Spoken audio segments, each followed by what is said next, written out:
Hello friends, welcome again to my YouTube channel. आज की इस वीडियो में हम बात करेंगे 12th क्लास की अकाउंटेंसी के वेरी इंपॉर्टेंट क्वेश्चंस के बारे में। जैसे कि आपको पता है कि अकाउंट्स में हम 20 आउट ऑफ 20 का टारगेट ऑलरेडी स्टार्ट कर चुके हैं। यानी ये एक ऐसी सीरीज है जिसमें हम 1 मार्क्स वाले 20 क्वेश्चंस जो एग्जाम में पूछे जा सकते हैं उनको डिस्कस कर रहे हैं। उसी बीच आज हमारे पास ये 4th लेक्चर है 20 आउट ऑफ 20 टारगेट का। अगर प्रीवियस लेक्चर आपने गलती से कोई भी मिस किया है तो कोई टेंशन की बात नहीं है, सभी लेक्चर्स के लिंक डिस्क्रिप्शन में गिवन है, आप जाकर देख सकते हैं। आज के इस लेक्चर में भी हम 10 ऐसे इंपॉर्टेंट क्वेश्चंस के बारे में डिस्कस करेंगे जो आने वाले एग्जाम में आपके सामने पूछे जा सकते हैं। आज का ये लेक्चर स्टार्ट करने से पहले आप सभी से रिक्वेस्ट है कि अगर आप फर्स्ट टाइम हमारे चैनल पर आए तो चैनल को सब्सक्राइब करके बेल आइकन जरूर क्लिक कर दीजिएगा, ताकि फ्यूचर में अगर हम कोई भी वीडियो अपलोड करें अकाउंट्स, इकोनॉमिक्स या बिजनेस स्टडीज के रिगार्डिंग तो उसका लिंक तुरंत आपको मिल जाए। हमारी वीडियो को लाइक और अपने सभी फ्रेंड्स के साथ शेयर जरूर कर दीजिएगा। तो चलिए आज के वेरी इंपॉर्टेंट क्वेश्चंस 1 मार्क्स वाले स्टार्ट करते हैं। ये है हमारे पास क्लास 12th की अकाउंटेंसी के 1 मार्क्स वाले मोस्ट एक्सपेक्टेड क्वेश्चंस का पार्ट नंबर 4। पार्ट नंबर 4 में फर्स्ट क्वेश्चन हमारे पास है, relation between the partners is of. मतलब पार्टनरशिप में जो पार्टनर्स होते हैं उनका रिलेशन किस तरह का होता है। तो इसका करेक्ट आंसर होना चाहिए एजेंट एंड प्रिंसिपल। एजेंट मतलब एज अ वर्कर और प्रिंसिपल मतलब एज एन ऑनर। तो आपको पता होना चाहिए पार्टनर्स एक दूसरे के लिए वर्क करते हैं। जितने भी पार्टनर्स होते हैं वो मिलके एक दूसरे के लिए काम करते हैं। एक पार्टनर बाकी सभी पार्टनर्स के लिए भी काम कर सकता है। तो एक पार्टनर एजेंट हो सकता है क्या? यस, वो वर्कर हो सकता है। अब क्योंकि पार्टनरशिप में पार्टनर्स ही ऑनर होते हैं इसलिए हम उनको प्रिंसिपल भी कहते हैं। So the relation between partner is of agent and principal. आगे बढ़ते हैं। नेक्स्ट क्वेश्चन हमारे पास है, very important question and interesting question है ये। Apple tree limited has forfeited 1000 equity shares of rupees 10 each for non-payment of first and final call of 4 per share। Simple है, question को अंडरस्टैंड अगर आपने कर लिया तो क्वेश्चन सिंपल है। क्वेश्चन में हमें कह रहे हैं 1000 शेयर्स हैं, 10 रुपीज का एक है, इसमें से 6 रुपीज हमें मिल चुके हैं और 4 रुपीज हमें नहीं मिले। आपको पता होना चाहिए जो पैसे मिल जाते हैं उनको हम फोरफिटेड अमाउंट कहते हैं। यानी ये वो पैसे हैं जो हम फोरफिट कर लेंगे क्योंकि हमें 4 रुपए नहीं मिले। तो जो पैसे नहीं मिले वो क्या कहलाएंगे? Arrears. It reissued 400 of these shares and transferred 2000 to capital reserve. 1000 shares forfeit किए गए थे for the non payment of 4 rupees. इसका मतलब 6 रुपए हमें मिल चुके हैं, 4 रुपए नहीं मिले। जो 6 रुपए मिल चुके हैं वो हमने फोरफिट कर लिए हैं। यानी अगर हम इसको कैलकुलेट करें तो फोरफिट अमाउंट कितनी आएगी? 6000। 6000 वो अमाउंट है जो हमें मिल चुकी है और हमने फोरफिट कर ली है, और 4000 वो अमाउंट है जो हमें नहीं मिली, तो ये कॉल इन एरियर्स में आ जाएगा। आगे हमें कह रहे हैं कि 1000 में से हमने 400 शेयर्स री इशू किए हैं। ये जो 400 शेयर्स री इशू किए हैं ये कितने के किए हमें नहीं पता, लेकिन इतना पता है कि हमने 2000 रुपीज कैपिटल रिजर्व में ट्रांसफर किए। तो हमें यह पता लगाना है कि आखिरकार हमने ये 400 शेयर्स कितने के री इशू किए होंगे। तो सिंपल है, आपको पता होना चाहिए अगर फोरफिटेड शेयर्स और री इशू शेयर्स सेम नहीं होते तो हमें प्रोपोर्शनेट फाइंड आउट करना होता है। हमें पता लगाना होता है कि हम कितना फॉरफिट अमाउंट यूज कर सकते हैं री इशू के टाइम पर। और ये सिंपल है, 6000 हमने फोरफिट की है अमाउंट फॉर 1000 शेयर्स। इसका मतलब 400 शेयर्स के लिए हम कितनी अमाउंट यूज कर सकते हैं? ये हमारे पास आ जाएगा 2400। 2400 अमाउंट ऐसी है जो फोरफिट हमने की है, जिसको हम 400 शेयर्स री इशू करने के टाइम पर यूज कर सकते हैं। लेकिन हमने कितनी यूज की? सिंपल है, 2000 हमने ट्रांसफर किया, मतलब हमने 400 रुपए ही यूज किए, बाकी 2000 हमारे बच गए जिसको हमने कैपिटल रिजर्व में ट्रांसफर कर दिया।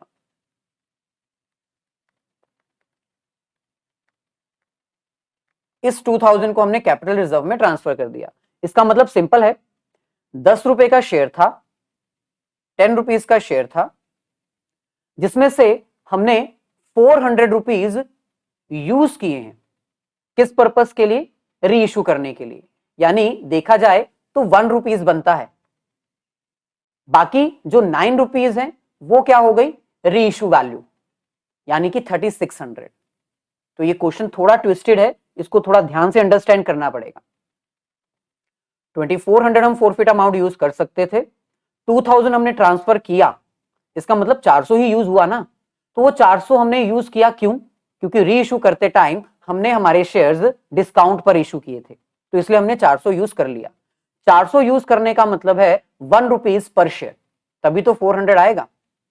तो 1 रुपीज क्या हो गया? डिस्काउंट जो हमने शेयर्स को इशू करने पर दिया, और 9 रुपीज में हमने री इशू किए।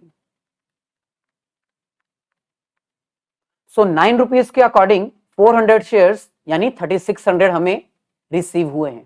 तो यहां पर हमें यही पूछ रहे हैं, फोरफिटेड शेयर्स वर री इशूड फॉर 3600, 1 रुपया डिस्काउंट और बाकी 3600 रुपीज जिसमें हमने अपने शेयर्स जो हैं वो री इशू किए। आगे बढ़ते हैं। नेक्स्ट हमारे पास है question number 13, excess value of net asset over purchase consideration at the time of purchase of business is. अब यहां पर हमें कह रहे हैं कि मान लो आपने एक रनिंग बिजनेस परचेज किया। अब रनिंग बिजनेस में आपको पता है कि एसेट्स भी होती हैं और लायबिलिटीज भी होती हैं, और यहां पर हमें कह रहे हैं कि जब आपने रनिंग बिजनेस परचेज किया तो आपकी नेट एसेट्स की वैल्यू ज्यादा है as compare to purchase consideration. तो इसको हम एक एग्जांपल की हेल्प से अंडरस्टैंड कर सकते हैं। नेट एसेट्स का मतलब होता है एसेट्स माइनस लायबिलिटी। मान लो जिस बिजनेस ने आपको परचेज किया उसमें आपकी एसेट्स थी 2 लाख की और लायबिलिटी थी 1 लाख की। तो आपके बिजनेस के परचेज करने पे आपके हाथ में नेट एसेट्स कितनी आई? 1 लाख।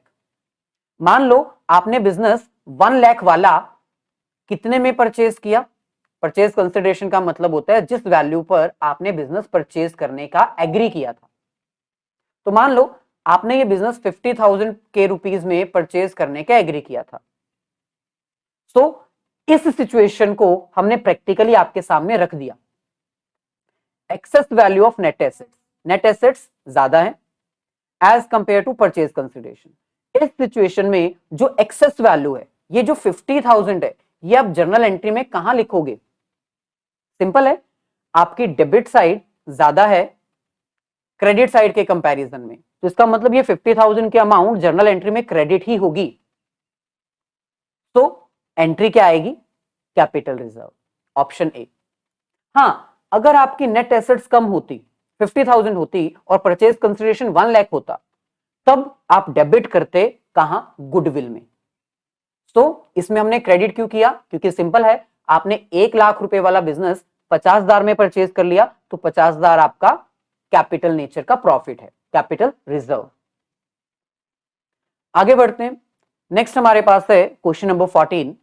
क्वेश्चन नंबर 14 में हमें कह रहे हैं एक्स और वाई पार्टनर्स हैं, इनकी कैपिटल 18,000 और 12,000 है।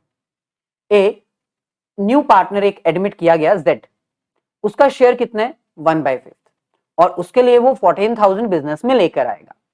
जेड की एडमिशन के टाइम पर बिजनेस में प्रॉफिट एंड लॉस ऑलरेडी हमें दिया हुआ था, वो है 10,000 क्रेडिट बैलेंस। हमें हिडन गुडविल कैलकुलेट करनी है। अब हिडन गुडविल का फॉर्मूला आपको आना चाहिए। हिडन गुडविल का फॉर्मूला होता है जितने भी पार्टनर्स हैं उन सबकी capital, capital of all partners.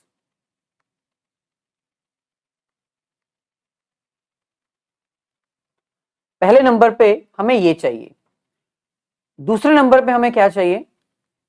Total capital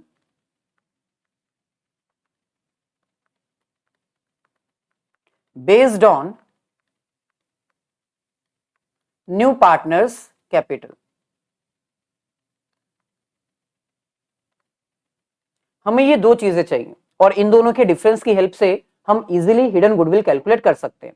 तो चलिए सबसे पहले हम अपना फर्स्ट स्टेप कैलकुलेट करते हैं, capital of all the partners. जितने भी पार्टनर्स हैं, चाहे वो नया पार्टनर है चाहे वो ओल्ड पार्टनर है। सो पार्टनर ए की कैपिटल हमें गिवन है 18,000, पार्टनर बी की कैपिटल हमें गिवन है 12,000 और नया पार्टनर 14,000 लेके आया है। इसमें हम प्लस माइनस करेंगे प्रॉफिट और लॉस। अगर प्रॉफिट होगा कोई तो प्लस करेंगे, लॉस होगा तो माइनस करेंगे। सो हमें प्रॉफिट दिया हुआ है 10,000 का, इसको भी हम प्लस कर देंगे। सो कैपिटल कितनी आ गई हमारे पास 54,000।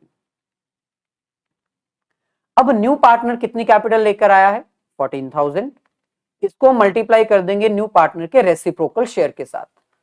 सो 1/5 उसका शेयर था, हम 5/1 कर देंगे तो ये आ जाएगा 70,000। तो बस सिंपल है। अब हिडन गुडविल कैलकुलेट करने के लिए स्टेप 2 में से हमें स्टेप 1 माइनस कर देना है। सो कितना आ जाएगा ये हमारे पास 70,000 माइनस 54,000। सो ये वैल्यू हमारे पास आ जाएगी ₹16,000। सो 60,000 आंसर ये हमारे पास गिवन है, ऑप्शन ए।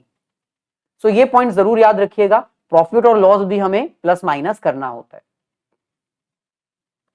आगे बढ़ते हैं। नेक्स्ट हमारे पास है question number 15। Mohan draws 10,000 per month on the last day of every month for his personal use, यानी drawings. If interest to be charge at the rate 5%, interest chargeable from him in accounting year will B.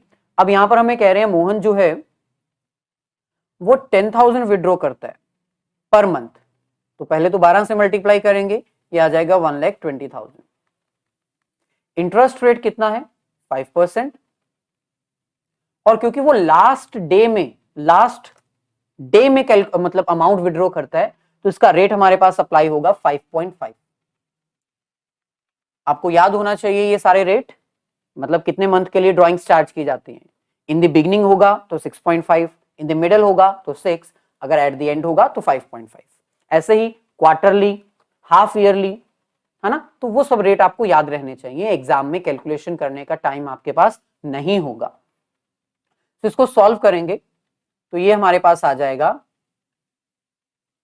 1,20,000 का 5% multiply 5.5 divided by 12, सो 2750 क्या हमें given है? Yes, option B. चलिए आगे बढ़ते हैं। Next हमारे पास है question number 16। On the basis of following data what final payment to a partner on firms dissolution will be made, यानी फर्म डिसॉल्व हो रही है, एक पार्टनर है, उसको पैसे देने हैं हमने बिजनेस बंद करने के बाद, तो कैसे कैलकुलेशंस की जाएंगी? सबसे पहले डेबिट बैलेंस जो उसका कैपिटल का है वो 14,000 है, डेबिट बैलेंस है यानी नेगेटिव। प्रॉफिट कितना हुआ 43,000 जो कि उसको दिया जाएगा, ये उसके अकेले का प्रॉफिट है।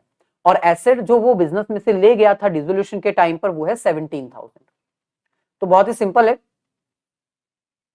यहां पर हम एक छोटा सा फॉर्मेट बना लेते हैं। हालांकि अगर आपको इन क्वेश्चंस की प्रैक्टिस है तो फॉर्मेट बनाने की भी जरूरत नहीं है। सो पार्टनर्स कैपिटल अकाउंट, ये डेबिट साइड और ये क्रेडिट साइड। सबसे पहले पार्टनर का डेबिट बैलेंस है तो हम यहां पर लिखेंगे टू बैलेंस ब्रोट डाउन 14,000। उसके बाद बिजनेस में रियलाइजेशन पे प्रॉफिट हुआ था तो उसको रियलाइजेशन का प्रॉफिट दे दिया जाएगा, तो बाय रियलाइजेशन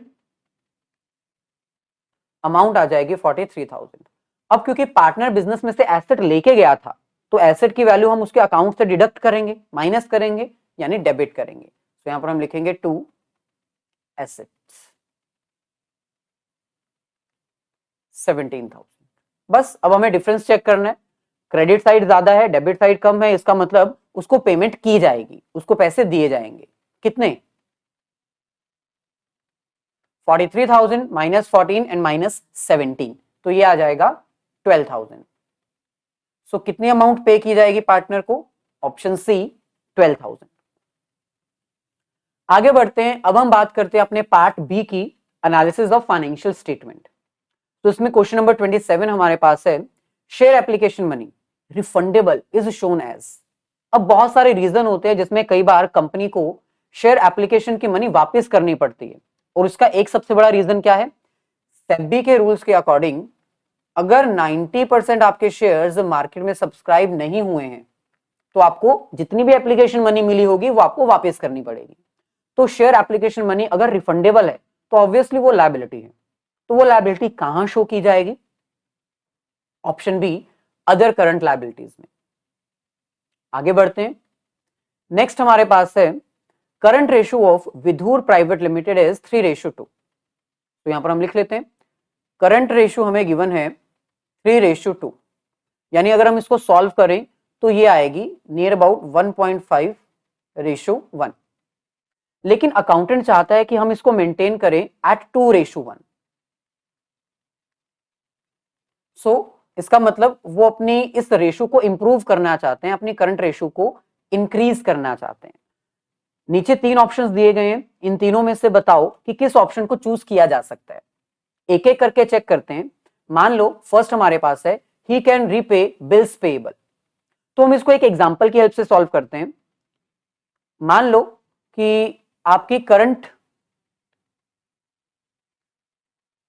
यहां पर कर लेते हैं हम, मान लो कि आपकी करंट रेशो 3 लाख और 2 लाख की है। अगर आप बिल्स पेबल पे करते हो, मतलब 1 लाख यहां से पे करते हो, 1 लाख यहां से पे करते हो, क्योंकि कैश में पे करोगे तो एसेट कम होगी और लायबिलिटी भी कम होगी, तो ये आपके पास बचेगा 2:1, यानी कि ये वाली कंडीशन तो सेटिस्फाई हो रही है। ठीक है, क्या कोई और कंडीशन सेटिस्फाई हो रही है? जैसे second, he can purchase goods on credit. अगर गुड्स परचेज की जाएंगी तो ये कंडीशन एप्लीकेबल नहीं होगी, क्योंकि दोनों ही प्लस हो जाएंगे, और अगर दोनों ही प्लस हो गए तो इस सिचुएशन में हमारी करंट रेशो और कम हो जाएगी, बढ़ेगी नहीं। थर्ड है ही can take short term loan. अगर वो शॉर्ट टर्म लोन एक्वायर करेगा तो कैश भी बढ़ेगी, लायबिलिटी भी बढ़ेगी। इस सिचुएशन में भी करंट रेशो हमारी कम हो जाएगी, इंप्रूव नहीं करेगी। तो करेक्ट आंसर आपका सिर्फ ए ही है जिसकी हेल्प से करंट रेशो को इंप्रूव किया जा सकता है। So only 1 is correct. आगे बढ़ते हैं। नेक्स्ट हमारे पास है क्वेश्चन नंबर 28। क्वेश्चन नंबर 28 में हमें कह रहे हैं रेवेन्यू फ्रॉम ऑपरेशन यानी सेल्स 9 लाख है, ग्रॉस प्रॉफिट 25% ऑन कॉस्ट है, ऑपरेटिंग एक्सपेंसेस 90,000 है। ऑपरेटिंग रेशो कैसे कैलकुलेट की जाएगी? ऑपरेटिंग रेशो का फॉर्मूला आपको आना चाहिए। ऑपरेटिंग रेशो का फॉर्मूला होता है ऑपरेटिंग कॉस्ट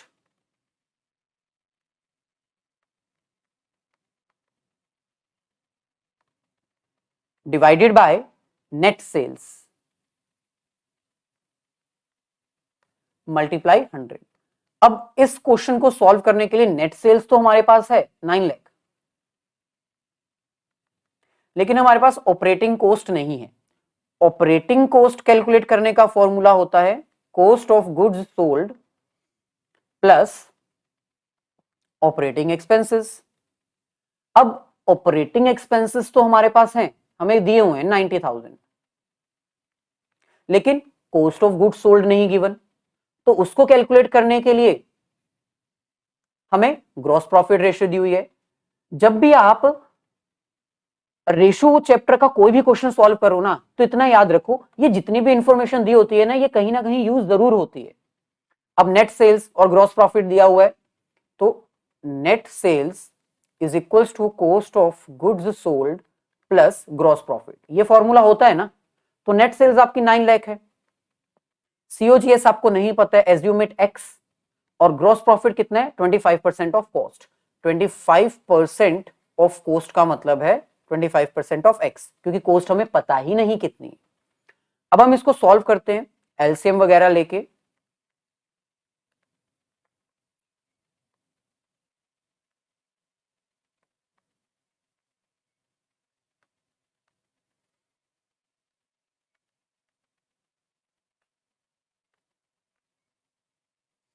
सो ये हमारे पास आ जाएगा 36 lakh is equals to 5x। तो 5 से इसको डिवाइड करेंगे तो हमारे पास आंसर आ जाएगा x की वैल्यू 7,20,000। तो बस x क्या है? कॉस्ट ऑफ गुड्स सोल्ड, जो कि हमारे पास आ चुका है। प्लस करके हमारे पास ऑपरेटिंग कॉस्ट आ जाएगी 8,10,000 और वो हम यहां पर यूज कर सकते हैं। इसको सॉल्व करेंगे तो फाइनली हमारा आंसर आ जाएगा 90%, यानी ऑप्शन सी। सो इस तरह के क्वेश्चन जिसमें आपको रेशियो एनालिसिस में से क्वेश्चंस आते हैं, उसमें हर इंफॉर्मेशन आपके लिए यूजफुल जरूर होती है। आगे बढ़ते हैं। नेक्स्ट हमारे पास है क्वेश्चन नंबर 29 और क्वेश्चन में हमें कह रहे हैं X Limited has balance in provision for tax 50,000 and 75,000 on 31st March 2019 and 2020। अब यहां पर 2019 का बैलेंस ओपनिंग प्रोविजन है और 2020 का बैलेंस क्लोजिंग प्रोविजन है। It made a provision for tax during the year 65,000। New provision कितनी क्रिएट की गई है? 65,000। और हमें प्रोविजन का अकाउंट बना के ये पता लगाना है कि अमाउंट पे हमने कितनी की है प्रोविजन की। तो ये सिंपल है अगर आपको फॉर्मेट आता है तो, नहीं आता तो समझ लो प्रोविजन फॉर टैक्स।